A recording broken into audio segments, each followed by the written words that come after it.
Salut à tous, ça faisait longtemps que j'avais pas publié sur la chaîne, donc j'espère que vous allez bien. Et il y a pas mal de temps, enfin il y a quelques temps, je me suis mis un peu à avoir la flemme de faire de la photo, enfin numérique en tout cas. Du coup, pour me recentrer sur le domaine, j'ai acheté une cartouche de Polaroid, c'est ceci, mince, vous la verrez pas bien. Et cette cartouche coûte d'ailleurs très très cher, 20 € pour 8 photos. Mais ça force, comment dire, à forger le regard, à faire de la composition. Et disons que quand on a un appareil Polaroid, on a un petit charme en plus. Enfin bref. Du coup, aujourd'hui, je vous parle de Polaroid, comment bien l'utiliser, des conseils qui sont absolument à retenir, sinon vous ferez toutes vos photos. Et puis ce sera tout. Donc pour commencer, il y a Instax aussi, c'est une marque concurrente à Polaroid. Donc quel est le meilleur entre les deux? Ça serait un petit peu comme comparer Apple et Samsung, ou alors Nvidia et Radeon, enfin, ou MSI. Enfin voilà, c'est deux choses qui font à peu près les mêmes choses, sauf que l'utilisation est différente, le branding est différent. Moi, ça fait un peu des clans aussi. Il y a ceux qui préfèrent je sais pas, les téléphones Huawei et les téléphones Xiaomi. Enfin, je sais pas. Voilà, c'est juste deux choses différentes, mais si vous prenez un Instax au lieu de prendre un Polaroid, ou si vous avez déjà un Instax, c'est pas grave du tout, ça fera absolument la même chose. Enfin, à quelques détails près, en tout cas, vous arriverez à peu près au même résultat. Ensuite, entre un appareil récent ou ancien, qu'est-ce que je vous conseille? Personnellement, je vous conseille vraiment de prendre un ancien. Premièrement, parce que il y aura l'effet un peu vintage. Deuxièmement, parce que c'est beaucoup moins cher. Troisièmement, moi personnellement, sur mon Polaroid, attendez, je vais vous montrer. Voilà, ça c'est mon ancien. Et disons qu'il a beaucoup plus de boutons que mon récent. Il est. Bon, il fait un peu cheap quand même, c'est vrai. Enfin, le récent aussi. Mais il y a plus. En fait, on a un bouton de mise au point. Et sur l'autre, on n'en a pas. Et je trouve que l'effet est un petit peu plus vintage, en fait, sur les anciens. Et mon récent, alors c'est celui-là. On me l'a offert, il coûtait à peu près 45 € d'après la personne qui me l'a offert, merci mon frère. Et en fait, il a jamais fonctionné. Il est très joli, en élément de déco, il est vraiment très sympa.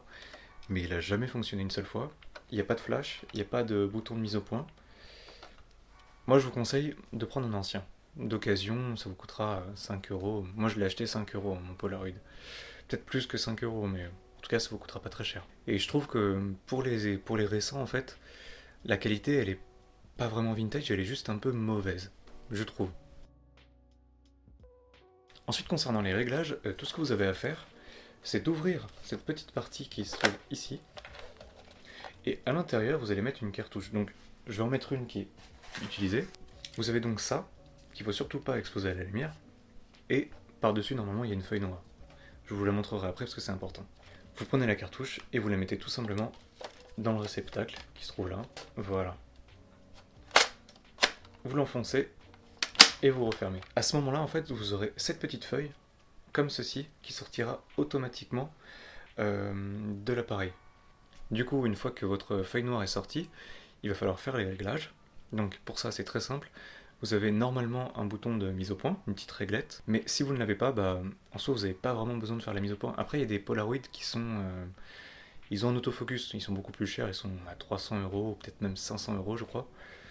Ce qui est un peu cher pour de la photo instantanée, mais au cas où vous mettez votre sujet à 1 mètre de distance, ça devrait passer.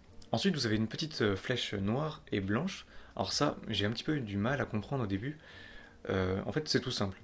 La flèche noire, c'est pour assombrir l'image. La flèche blanche, c'est pour l'éclaircir. Donc, flèche blanche quand vous êtes un peu dans le noir, et flèche noire quand vous êtes un petit peu trop au soleil. Mais personnellement, avec mon Polaroid, je trouve que, disons que la flèche noire, elle assombrit complètement la photo. J'étais euh, j'étais en extérieur, je prenais une photo de mes amis, et il y avait vraiment un grand soleil. J'ai activé la flèche noire en pensant que ma photo de base aurait dû être surexposée. Et au final, je me retrouve avec une photo limite prise en pleine, enfin pas en pleine nuit, mais au crépuscule, donc c'est un peu bizarre. Et la flèche blanche, pardon, c'est un petit peu pareil. Enfin, ça va augmenter le temps de pause. Et vous aurez beaucoup de flou de mouvement si vous n'êtes pas sur trépied. Je trouve que c'est pas ultra efficace. Donc restez au milieu.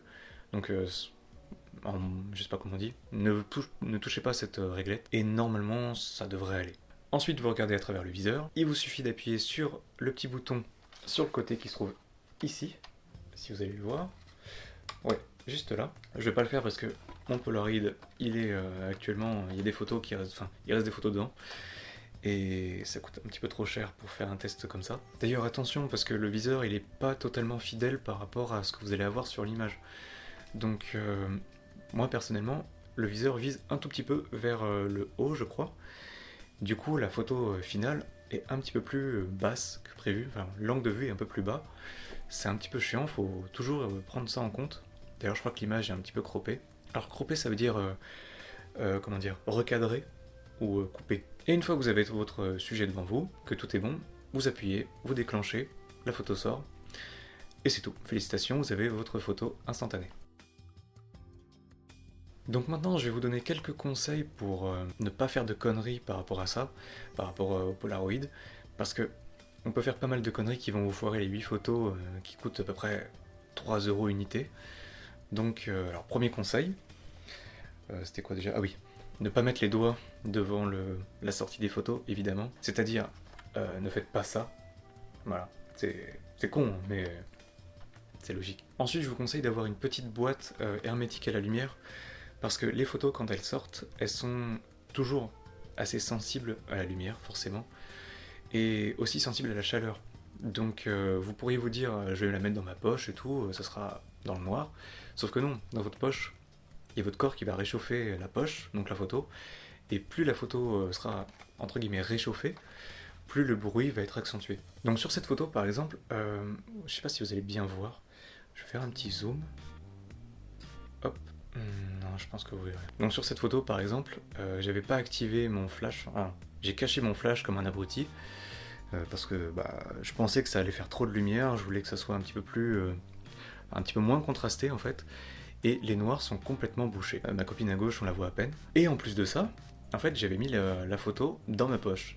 Les tons sombres sont très mal ressortis, c'est très bruité, enfin, peut-être pas bruité, mais il y a beaucoup de gras. Donc si vous n'avez pas de boîte, vous pouvez tout simplement prendre la boîte des photos, la peindre en noir, ce serait quand même un petit peu mieux, et mettre les photos directement dedans dès qu'elles sortent de votre appareil. Sinon, vous achetez, je sais pas, un truc Pyrex, vous le peignez en noir. Je sais pas, pour faire une boîte noire, ça devrait aller. Vous devriez trouver. Ensuite, conseil suivant, ne visez pas le soleil avec le viseur, bien sûr, ce serait comme prendre une lentille et le viser avec.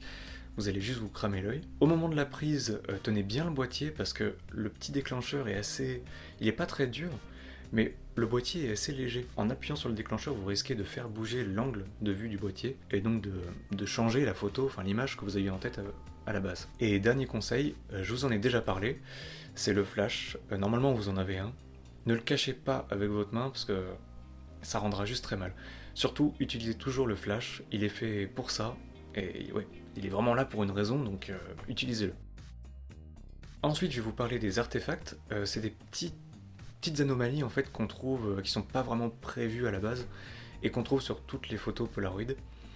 Donc ça peut être des traces bleues, des petits craquements sur la photo. C'est pas très gênant parce qu'en général c'est assez... C'est en bas de la photo, c'est en bas de l'image. Ça donne un petit charme, je sais pas trop comment dire, mais je trouve que c'est pas si mal que ça. Bref, c'est tout pour moi, merci d'avoir regardé jusqu'au bout, j'espère vous avoir donné un petit peu envie de faire de la photo Polaroid. Si la photo vous intéresse, j'ai un guide en description que vous pouvez télécharger gratuitement, c'est un petit livre que j'ai écrit.